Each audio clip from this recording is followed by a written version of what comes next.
Hello, Jane. Lovely to chat to you today. Thank you for joining us. Hello, lovely to be here. Thank you. So, I'm particularly thrilled to be talking to you about voices and, in particular, women's voices today. I did get hold of a secondhand copy of your book, What the Frock, Oh, a book about women in comedy. And actually, it's just shocking when you sit down and you start reading it and you think, "God, there's lots of shared experiences here, but I've never really thought about this thing about not being heard." So, I'm only halfway through it, but it's been a brilliant read so far. You've also written a trilogy of books on the women who built Bristol. And essentially, they amplify the voices of women that history often overlooks. We train people here to find and use their voices. So I want to know, what does that phrase mean to you? what, finding and using your voice. Well, I was giving a talk this morning at a college, and this kind of came up there. It was like, how do young women or how do young people get themselves heard? And I just kind of said, you've just got to keep talking. You've got to take up space. I think it relates to that classic example. I think it's called patriarchy chicken, when a woman's walking down the street and you don't realize that you do it, but you're constantly subconsciously weaving in and out of the men. So not to sort of jostle them, not to cause them any inconvenience. And we do it without thinking. And then sometimes I'll walk down the street and I'm feeling a bit obstinate. And I'll just think, no, I'm going to walk like a man. I'm just going to walk in a straight line. And so the men don't generally get out of the way for you because they assume that you're going to. And so you bump into men and you knock arms with them. And most of the time, the men just kind of look a bit surprised. But occasionally, they'll kind of, shout some obscenity at you because you've dared not to get out of their way. And that to me just reinforces why women should not be subservient and why we should take up space. And whether it's physically being in a space or using our voices, it all comes to the same thing. And we've got to be here and not let all this subconscious stuff, which is why we dodge and weave around the street, just go where we want to go and get on with it and stop letting these men get in our way. Wise words indeed. I think taking up space is such an interesting thing to think about. I work with a lot of women in a corporate environment and broadcast, all sorts of different sectors. And the one thing that comes up the most, if I'm honest, is how do we deal with men in our particular work environment? And that idea of taking up space, it's really resonant because I think sometimes we often want to blend into the flock wallpaper, as it were. So it's interesting to hear you talk about that. And it's not really something that I talk about in public a lot. It's all done behind the scenes. Well, as women, we're supposed to be nice. We're conditioned. And even in 2025, we might be a bit more kind of forthright and a bit more out there, but we're still ultimately conditioned by society and by sex norms that we are quiet, subservient kind of people pleasers, that we make things better for other people, that that's our role in life. But why should we? Well, I mean, everybody should do that, regardless of whether they're a man or a woman. Everyone should make things better for other people. But it's not just women's job, it's everyone's job to make things better. And so I think until that's the case, we should just do what we want to do and get on with it. Yeah. How has your experience as a journalist and editor shaped the way you think about who gets heard in society and who doesn't? Well, I had a slightly skewed experience of this. When I worked in London as a journalist, I worked on quite women-centric magazines. So I worked on quite lifestyle stuff, kind of like gossip magazines like OK and sort of TV and soap opera magazines. So there was quite a woman-centric approach and staff base. And there were quite a lot of gay men who worked there as well. So it wasn't your typical kind of it wasn't like a newspaper floor that perhaps is more dominated by men. So I think I had quite a comfortable experience, really. I didn't have too bad a time as a woman. I did when I tried to move into music journalism. I couldn't get a foothold in. They wouldn't give me a look in. They just kind of, I got some pretty sexist comments on that, and I couldn't ever break into that, which I found really frustrating and patronizing, obviously. But the experience that I did actually have working in lifestyle magazines, it was fine, actually. I didn't experience an issue. So let me pick up on what you were saying about getting into journalism. What was that experience like? How did those comments affect you? And were you able to kind of get over those? Well, I mean, it was only music journalism that was an issue. And I found that because that is, and it still is, dominated by men, is a music magazine that I occasionally do some freelancing for. And when I flick through it and you see all the different bylines under articles, under reviews, it's, 9 times out of 10, more than 9 times out of 10, it's by a man. And I mentioned this to the editor last year at some point and said, look, if you want to up the woman content, you've got to got to hire some women. You got to book some women for some work." And he just couldn't understand what I was saying. This is something I didn't even think about until a few years ago, and there was a big spat on Twitter. Obviously, I'm not on Twitter anymore, and I hadn't thought about it that over the years, all the music journalists were men, and I just didn't think about it. You did have a handful that were women. There was a woman that I worked with, her name's Deanne Pearson, and I worked with her sort of about 20 years ago, and by this point she was working at New magazine, which is the sister magazine to OK. But back in the day, in the early 80s, she used to work at The Face and she worked at NME, and she was one of the very rare women working there. Julie Burchill had just left, and so they were looking for their new token woman to be the new Julie Burchill. And so Deanne sort of stepped into that role sort of for a while. And she had some extraordinary experiences. And I loved working on late shifts with her, when you're waiting for pages to come back and you've got a bit of downtime. And she'd tell me about some of these experiences, but they were also like she really put herself out there. She'd fly to New York to grab an interview with Iggy Pop, but she'd tell me about some of the horrific, just you'd get cancelled for some of the stuff that people did to her now or said to her or the way they treated her. Someone who's a very, very well-known rock star said to her that he would only interview her if they were naked in the shower, stuff like that. Gosh. It's extraordinary. I mean, I didn't have any of those experiences myself, but I remember being fascinated and captivated listening to her talking about these stories. Yeah, I mean, I started my career in broadcast radio and to some extent the music industry within that. And I don't know, I think a lot of comments like that were always couched in jokes. And we were all really strong women, actually. It's not like, and I think that's interesting, isn't it? That the women that do get through have to be the stronger ones. And then there would be the kind of, oh, you're difficult to work with. Or, well, why? Because I don't want you talking about my bust area. I don't know, but you would laugh it off. I mean, there was nothing else that you could do. There was nobody ever said, that's inappropriate language, people would laugh. And there's always some words that are always used to describe women that would never be used to describe men. So women are called bossy. You never hear about bossy men, do you? And I find that kind of interesting. So it's like when I was said something earlier, I was about to say that women need to be more ballsy. And then I stopped myself beforehand because, of course, why should we be ballsy? Because it's male to be ballsy. Men have balls. And so, no, no. So I stopped myself before I said it. But it's those kind of things. We have certain words that we use to define either men or women. And it shouldn't be that case. We should kind of stop thinking that women should be a certain way and men should be a certain way. And we should all kind of support each other to get ahead.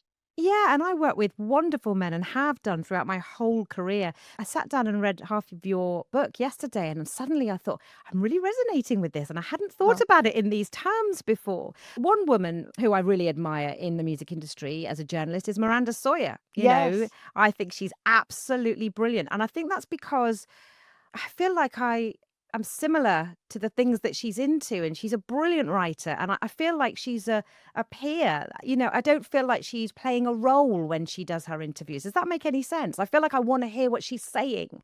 Yeah, I loved Miranda's, like, particularly when I was like a teenager in my early 20s. I really saw Miranda Sawyer as someone that I wanted to be when I grew up. I loved reading anything that she wrote. Like in The Face, she used to write for them a lot, and I used to read that every month. Loved it.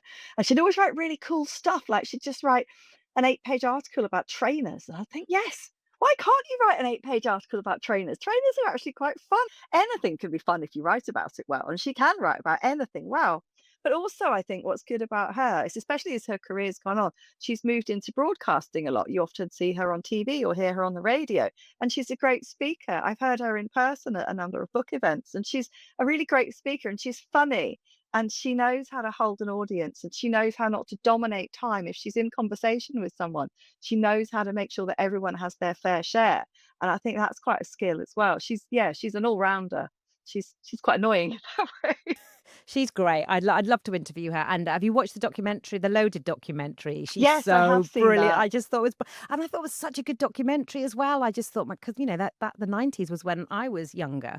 You mix humor, heart, and history in your writing. How do you decide the tone of a piece? And what do you think voice actors can learn about tone from your approach to storytelling? I learned quite a lot about storytelling from comedians. So you've mentioned the What the Frog book, which is, yeah, a book I did quite a while ago now. But that came about because I used to run this all-female comedy event called What the Frog Comedy, because I got sick of only ever seeing male comedians anywhere. And so I inevitably have been to a lot of comedy events and watched a lot of comedians. And the number one thing that I have taken away from comedians is that a good comedian is a brilliant storyteller, essentially. And I'm not talking about the kind of comedians who just do one liners. Obviously, that's a different kind of thing altogether. But the majority of comedians, whatever their style of comedy, they're essentially a storyteller. It's just that the way that they deliver that story and the words that they choose to use and the delivery is what makes it funny, hopefully. And I've listened to a lot of comedians, and some of them don't go down so well, but a lot of them do. And from sitting there listening to them, you learn over time what is it that they do well. And a lot of this you absorb without, well, I've absorbed without even thinking about it. But sometimes I'll sit there and I'll think, how are they doing that? How do they put that together? And then as time's gone on, and I've ended up doing a lot of talks promoting the Women Who Built Bristol books, I've been determined that these will not be boring talks because we've all been there. We've all sat in the audience listening to someone who we've gone to see because we thought, oh, we've read about this talk that they're doing. That sounds really interesting. I'm interested in this. And you come there, and this person's written a book or they've made a film or something. You think that's interesting. And you then spend the next hour listening to the most boring talk delivered in the most boring manner. And you just think, God, and you spend the whole time looking at your watch thinking, God, it's another half hour of this, Jesus. And you just want it to be over. And I think that's unforgivable. It's unforgivable that they've done that. And it's unforgivable that you're wasting your time listening to this when you could be doing something else. And so I became determined that I would not deliver boring talks about the women who built Bristol because these women are not boring. And there's no reason that a talk about history needs to be boring. And I think possibly for, I mean, I don't know what schools are like now, but certainly when I was at school, history lessons were not particularly interesting. I didn't study history at school. It wasn't for me. I didn't even do it at GCSE. But I don't want people to take that impression away of history. History is really exciting. The stuff that the women I've written about have all done amazing things, and that deserves to be talked about and written about in a fun way. I mean, obviously, within that, you're going to have stories that are sad. One of the women, she was a toilet attendant at toilets that were up on the Clifton Downs in Bristol. This was back in the 50s, 60s, and 70s, and there's a really awful story about a woman who goes in there. She delivers a stillborn baby into the toilet and she leaves. And then this woman, Victoria, the toilet attendant, goes in there and she goes, that woman was in there a long time. What's happened? And she finds the body of a newborn baby wrapped in newspaper just in the toilet. And obviously that's a horrific thing to happen. And it's horrific for the woman that it happened to. And so obviously you're not going to write about that with humor. But at the same time, within that woman, Victoria Hughes's story, there's a later account of how she catches fleas from one of the women who uses her toilets to get changed in. And, you know, she's got fleas from somewhere and she's getting washed. And so Victoria goes in, she cleans up, and she realizes later on she's really itchy and she's got fleas. And so she's cycling home in the middle of the night at the end of the day, the end of her shift, and all she's wearing is a raincoat because she's had to take her clothes off because they're so infested. So you can mix great sadness, like the story of that the poor woman who's delivered to this awful story of this baby that's died, in the same instance of an account of this woman, you know, on another instance, she's cycling home in the middle of the night wearing just a raincoat because she's got fleas. So you can do it. I'd love to know how you unearthed these stories. But I think what's really interesting there is certainly, I mean, certainly since COVID, I've been saying to my family, God, you know what? I just want to watch a funny film, or I just need some more humor, or I need some good comedy. Sometimes we need to give ourselves some release from world events. And I found when COVID kind of happened, I felt that the access to humor for me through culture kind of fell away. Do you see that coming back at all? You know, I don't know. Does that resonate with you at all? Oh, the thing I noticed it differently to you. I found during COVID, prior to COVID, I used to love watching horror films and apocalyptic films. And then suddenly COVID happened and it was like, whoa, this is a bit too close to some of the films I've watched. And I just, probably like a lot of people, I sought comfort in sitcoms and rom-coms and just comedy films and just nice, comfortable, safe things, films and TV and stuff where nothing too bad happened. And a friend of mine who's a novelist was telling me that this was like about a year or so into the pandemic, and she writes quite sort of futuristic dystopian novels. and that publishers and agents were saying, look, no publisher is touching any novel that mentions the pandemic, any novel that mentions death, any novel that comes close to all the stuff, because no one's going to want to read it. But the thing that I've noticed, especially in the last year or so, is there is now quite a lot of really grim content out there in terms of films and novels touching on really awful subjects, and a lot of that is inspired clearly by the pandemic and people being locked in their houses and all this kind of stuff. And I think that is interesting. Although personally, I'm still sticking to comedy because Well, yeah, I need more comedy. But do you remember that book Station 11? Was it called Station 11 oh before yes, the yes, pandemic? And I remember yes, reading it and thinking, God, this is insane. And then, of course, we it went through actually all that. happened. Yeah. I want to know, what are some storytelling cliches or tropes about women that you love to subvert or just want to see disappear? Oh yes, I'm always upset when I see stories about women and it just refers to them by the men in their lives. Or actually, no, there was a slightly different spin on this. When Evelyn Welch became the new Vice Chancellor at the University of Bristol, she's the mother of Florence Welch of Florence and the Machine. And it was interesting that normally that story might be presented as like, oh, Evelyn Welch, the wife of whoever it is her husband is, has become the new Vice Chancellor of Bristol University. But now it was Florence and the Machine's mum is. Great. But that's and great, right? yeah, that was quite funny. But it wasn't, why couldn't Evelyn Welch just be credited for her own achievements?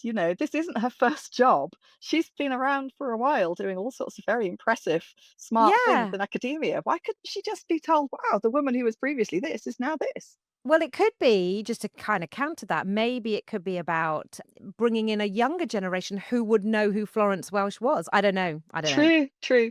But often it is the case, and although I do think in the last year or two, most media outlets are starting to be a bit more savvy to this. It used to be the case that such and such an actor's wife has died or whatever. And it's like, yeah, but the reason you're mentioning that is because she was a woman who also did stuff. Maybe she was an actor or an author or whatever. Why can't you just say author so and so has died? Why do you have to put the headline that who her husband is or who her son is? Why?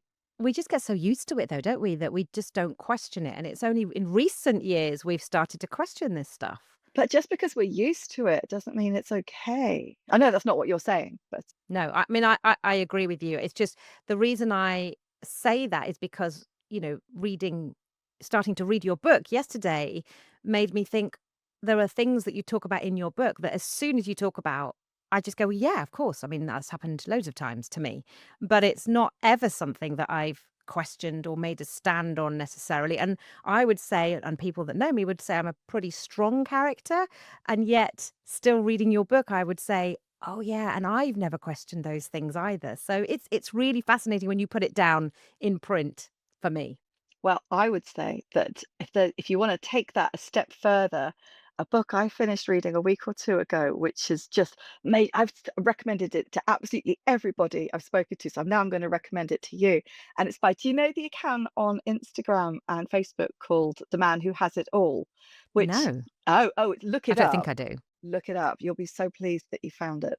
Oh, I And will. basically, it's this woman who's remained anonymous, and it's a satire parody account where she posts these very aspirational sort of memes of so normally of like it's like men look after yourself by ironing out your testicles and laughing at a yogurt. And it's just kind of like, all those stupid adverts that you see targeted at women. Anyway, she's written a book and it came out a week or two ago and I've just finished reading it. And I just bought it, not really knowing what it was going to be. And I just thought it was going to be a series of these memes put together in a book. But no, it's a proper book with all these furious chapters. And it's so angry, but it's so funny and it's so funny and it's angry because it's true. And as soon as you read it, you're like, my God, yes, that is so true. And each chapter is about a different thing. So like one of them is women in comedy, one of them is women in history, yes, and women in arts and all these other different things. And at the start of the chapter, she'll write a sort of parody account of this fictional woman and this fictional man as if their roles have been swapped. And then in the rest of the chapter, she's as herself kind of saying why this is all horrific and we're all agreeing with it. And it's just fantastic. Read it. Well, I can't wait to read that. Just as you were talking about that then, I was just thinking we're talking about these narratives that that have kind of become stuck but I think this a lot when I read women's magazines, and I do not work in women's publishing, but when I read Grazia and when I read Red, and I think a lot of these messages that are coming across are written by women for women, and they're still kind of following these same tropes. I don't always see the messages of stand up for yourself, fight for yourself. I don't always see that. I see the same narrative being delivered by women to women. But you know why that is, don't you? It's not necessarily that that's what those women unless they're columnists, it's not necessarily what those women think, it's what their Oh, editor has told of them to write an course. article about, Yeah, I mean, and I it's get that. and most of them, unless they're columnists, are women probably in the early stages of their career, and so they're very much just doing what they're told and churning out what they've been told, and the editor may not necessarily believe with what they're being asked or what they're asking their team to write, but it's what they know they will sell because they've done the market research and found out that unfortunately that's what the bulk of their audience wants.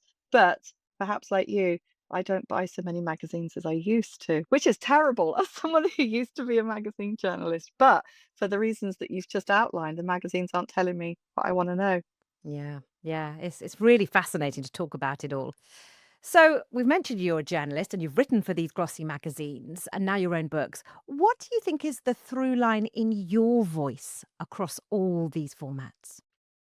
I think I'm quite angry. Everything everything I've done seems to have been born out of frustration. So, like the comedy night, for instance, that I used to run, that came out of frustration. I had no particular interest when I started it in comedy, and I certainly had no intention of being an event organizer. I've always been a writer, but it simply came that a friend and I wanted to go and see some comedy. We thought we don't often go to comedy. We looked at local listings. At that point, we weren't looking for female comedians to see. We were just looking for comedians.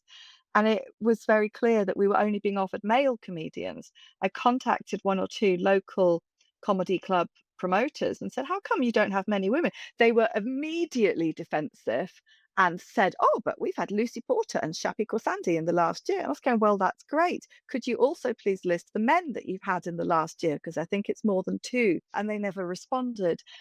Anyway, their general feeling that I was told was that there are no funny women and that if we book them, people won't come. And I thought, I just don't believe you. I hired out this venue in Bristol. It seats about 250 people. There were four female comedians on the bill.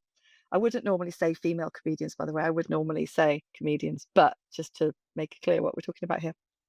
I do, for the same reason, always talk about men's football as opposed to, I talk about football and then I talk about men's football just to make the clear distinction between the two. Anyway, I hired out this venue. We sold it out within about 2 weeks. We could have sold it out three times over for the number of people who contacted me to be on the waiting list. The third event was booked before the first one had even happened. It was meant to be a one-off point proving exercise. The third event, by the way, was at the Women of the World Festival at the South Bank in London. So in front of over 1,000 people. It was enormous. And it just spiraled out of control because there was the demand for it. And so all these male promoters who told me, "Oh, there aren't any funny women, and if we book them, no one will come." Well, we're just talking absolute nonsense. Over the 7 years, I worked with more than 150 different amazing women, and the majority of them, not all of them, to be fair, but the vast majority of them were absolutely fantastic. So, they are there. You just have to look for them. And I realize I've gone off on a bit of a tangent now. Oh, Oh, do not your worry. question, your question was what was the theme? The theme was anger. So I started those comedy nights out of anger and frustration. Maybe frustration is better than anger. I started those comedy nights out of frustration. And then again, these books, the books, The Women Who Built Bristol, came out of frustration because, when I moved to Bristol about 15 years ago, I wanted to know more about Bristol. And as we've established, I used to work at lifestyle magazines, finding out people's stories. I like real people. I like real people's stories. So I went to the museums and I read some of the existing history books. And again, at that point, I wasn't necessarily looking for women's stories. I was just looking for people's stories. But what became really, really obvious was we were just being told the men's history of Bristol. And I found that quite annoying. And so I was like, well, there could have been some interesting women. And yeah, there are 750 that I've written about so far, and many, many, many more to find. And that's just from one small city. So I talk about this with my children, and even the children say, "Well, history books are written by white men. If you go back in time, they're all just written by men." And it's like, "Oh yeah, let's talk about that." We're starting to unpick a lot of things. I do want to touch on your initial response, which your through voice comes from anger, and I suppose my question is, it's okay to be angry, isn't it? I think it is okay to be angry. I think a lot of women are angry. I think a lot of men are angry too, but for different reasons. I think it's okay to be angry. Anger can channel you and can power you in a lot of ways. I think sometimes I look at friends who seem just very easygoing and relaxed and laid back about life. And in some senses, I envy them because they don't seem bothered about anything and they just quietly go about their day and just do what they're asked to do. And they don't challenge anything. And I kind of think, oh, that would be really nice. But I just know that my mind wouldn't allow me to do that. But on the other hand, I am who I am. I'm not going to change. And I think that's okay. A lot of women do seem angry. Maybe I just gravitate towards other angry women. Do seem a lot of us around. Yeah, I think it's anger is a sort of funny emotion, isn't it? Especially in women, because usually it's almost like we're not allowed to be angry in a work environment. And I guess, from my years experience, it's more about how you channel that, right? And about having something to say and articulating it in a way that people can process it and not, and I think you do that in your book, and it's interesting that your first response was anger and frustration, because I was like, yeah, I got that from the first page, but in a really and I mean that in a really positive way, not I don't mean that in a negative way. Like, yes, someone with something to say, right, that I can grab onto. So it's really interesting to hear you talk it through. And I think the reason that What the Frock and that book came about was I was at and I can't remember if I mentioned it in the book, but I think I do. I was at the Cheltenham Literature Festival many, many years ago with my husband, and we were sat in the audience, and the conversation was between Caitlin Moran and Grace Dent, who both on their own are two very funny, very smart women. Put them together, and it was fantastic. And I think Caitlin Moran had just had a book out, and Grace Dent was interviewing her about it. And just for an hour, we sat there and we listened to these two women talk about themselves. And there were two things I took away from that more than anything. One was that both women made reference to the fact that as writers, they had had male sub editors and editors edit their work in order to, and this is a direct quote, save them from themselves. And as in the idea was that one or other of these women, or both, or indeed many other women writers, had said something so slightly controversial that they couldn't possibly go in print. And these poor, silly women didn't realize what on earth they'd said, and they must be protected from it. And the other thing was that as we were driving home, my husband listens to a lot of podcasts, and he listens to lots of podcasts that generally seem to be by male people. And at that point, Kevin Smith had a very popular podcast that he seemed to listen to a lot. And I said, why don't you ever, or not you as in him, but you as in one, ever have podcasts that are just women talking? Because if we had had that conversation with Caitlin Moran and Grace Dent, and that was a regular podcast, that would be hilarious. That would be brilliant and people would love it. And since then, this was a long time ago, things like The Guilty Feminist have come along, and podcasts have come along that are women being funny and filling that gap. But this was quite a while ago now. And yeah, it really struck me. It's like, why don't we have women doing this? And I'm pleased to say, yeah, things have changed since then. And So I do want to move on and talk about your extensive work as a public speaker. You have spoken on TV, you've chaired panels and performed at the Edinburgh Fringe.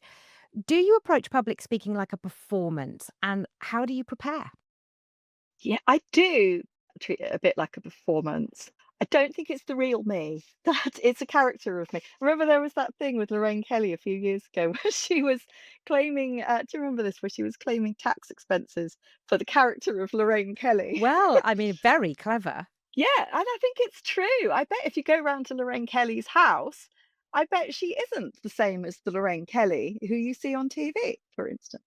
But yeah, the Jane Duffus who stands up and delivers a talk is bad That's form. interesting, because I find the literary world quite like that. I remember doing a workshop once with a relatively well known Bristol author. And when we train here at Brava, you got to bring, it's an exchange of energy, and you got to bring the energy. And I remember the kind of session started, and it started like this with the chap.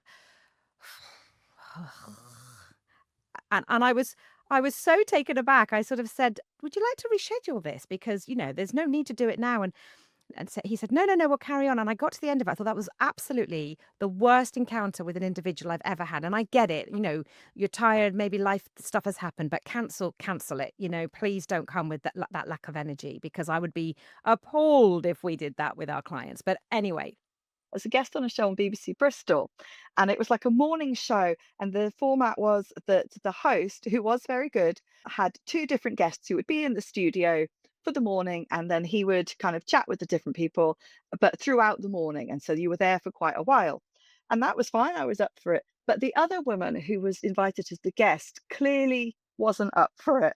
And so this poor host, I felt so sorry for him. He was doing his best to be a very good host and a very good presenter and to bring everybody in and to make sure that everybody spoke the appropriate amount and, he was doing the very best that he could. And I was being, like I am now, and trying to be jolly and trying to be cheerful and all the rest of it. And this other woman, she just didn't want to be there. And she was just very flat, just giving short one word answers and all the rest of it. And oh, it was a long morning. I'm going to say but that. do you know what? I think people need to be aware of the nonverbal cues that they give. That is so hard when you've got one person in the room with a lack of energy, kind of an eye roll attitude. Everyone else is working harder to kind of keep that up. And I think that's something that people need to be really aware of. Yeah. Which leads me to my next question. Mm. So, for those who are new to public speaking or performance, what advice would you give them to help them find ease and authenticity, either on stage or on a microphone? Microphones, I think, are really interesting. And this is a very woman thing. And and men don't do this. Are you sure? Do you know this for sure? A lot of men don't. I see women do this more than I see men do this. I'm sure some men do this. Okay, you're in the audience of a talk and you've listened to the guest and the interviewer do their thing, and then they open it up for audience questions. And then the mic goes round. It's always a man who asks the first question. It's always. Anyway, that aside. And so the man has asked his question, the mic's worked fine. And then the roving mic is passed to a woman who gets to ask the next question. And she always holds the mic wrong. She holds it too far away, or she taps it first and goes, "Is this thing working? Can you hear me?" And I just think, no, no, the man didn't do that. Just have the confidence, know how to hold a mic, know how to talk into it, and don't be nervous, don't be timid. But I hear so many women in audiences kind of go, "Is this thing working? Can you hear me okay?" And I just think, no. So I think everybody at school should have a couple of sessions on how to use a microphone, because this is something that we all have to do, whether it's giving a presentation at work, whether it's doing increasingly, we have meetings such as this online, or whether it's asking a question at the end of a public talk. Maybe you're going to be on the stage, at one point or another, all of us are going to be speaking in front of other people. And I think everyone at school these days should be given some lessons in how to do that and how to use the microphone and where to hold the microphone and, you know, how to hear, because all microphones are different as well. How you can tell just by holding it whether it's feedback or whether it's muffly. And those awful clip-on mics, there are ways to make those less every time you move. It's less staticky and awful for the audience. I think all of these things should be taught because it's really important, and it really makes a difference to how you're heard. Because if you're trying to speak, but all that the people who are listening to you can hear is, God, that's a really awful noise from every time they move, their scarf or their necklace is clanking, and that's all I can hear, then that's no good because they're not listening to the words that you're saying. So I think these are very important skills. And I've been banging on about this for ages. That, Well, me too, and I of would absolutely agree with you. course you would. We work with so many individuals, and they sort of come to us and say, "We kind of want to work on our voice and presentation," and thinking it's going to be relatively simple and quick and easy. And as soon as we've had one session, it's also galvanizing for them because they realize, oh, this stuff can be learned, and I wish I'd done this at school. We get that so much, and I absolutely agree that every single voice deserves to be heard and also deserves the chance to be shown how to deliver that voice with impact, right? And Absolutely. when you lack confidence, when you don't know how to speak clearly, when you're shuffling in your seat, that takes away from what you're trying to say. So I'm Yeah. right behind you on that one. So listen, we're going to wrap up with the next question. This has been such a candid and fascinating conversation. I could go on for another 3 hours. But finally, I just want to ask you, who are the women who have helped shape your voice, whether as a writer, speaker, or, from what I can learn today, rebel? I know we talked about her earlier, but Miranda Sawyer is someone you did well to pull her out of your hat earlier. But I've always loved Miranda Sawyer. I remember as a kid I would read because I always knew I wanted to be a journalist. And so when I read magazines as a kid, I would always look to see who the writers were and I would follow them from magazine to magazine. And Miranda Sawyer used to write for Smash Hits and then she wrote for sort of sometimes teen magazines. She wrote for everyone, but she seemed to write for places that I read. And so she kind of followed me, or I followed her kind of through her career. And I just thought, this woman's got the best job. I want to be like her. And so I've always seen her as a bit of an inspiration. And people like Grace Dent as well, who I also mentioned earlier. I think that she has had a really interesting career. She's gone from being a TV writer to being, this now very respected food journalist and food critic. And she's on TV in a broadcast. You see her in reality TV shows. Don't know if I want to go that far, but I think she's had a really interesting career. And the thing I love most about Grace Dent is that she is funny and she's no nonsense and she's respected. And I think she's had a fascinating, fascinating career, and I look forward to seeing whatever it is that she does next because I know it'll be good. Yeah, I think Miranda Sawyer is the same, right? And the thing I love about Miranda Sawyer is I never feel like she's putting anything on. I just feel like she is always just unequivocally herself. And she's interested in things I'm interested in, the way, the music and the culture. And she lived at the same time that I was going out. And can we get her to Bristol? I would love her to come and Oh, do she a does come talk. sometimes. She does Does come. she? I've never seen her. Oh, she does, she does. And I'll tell you one more person actually, who I'm slightly embarrassed to mention because she's someone I know, but she is also in the public eye. So Viv Groskop. Do you know Viv? I've I just met read her book, actually. So Yeah, yeah, all of her books are great. I met Viv many years ago when she was doing comedy, and I met her through What the Frock, because she did What the Frock a number of times, and we just got on really well, and she came many times. But Viv's main thing is that she is a writer and broadcaster. So she writes prolifically for all kinds of magazines and newspapers. As you just pointed out, she's written a number of books, particularly on public speaking. She has her own podcast, but she also is very well known for her work in the publishing industry. So as a speaker, so she does lots of interviews with authors at literature festivals, and she's fascinating. I think her way of speaking, her way of engaging with the speaker, with not dominating, with getting the best stories out of them, for researching. She does a weekly newsletter as well, which most newsletters I unsubscribe from quite quickly, but I have not unsubscribed from Viv's. Not only that, but I actually read it every week, and I can't say that for pretty much any other newsletter I get. So Viv Groskop, yeah, I'm quite jealous of her. high praise indeed. Jane, thank you so much for your time. I've really enjoyed our conversation and thank you for joining us. Thank you so much.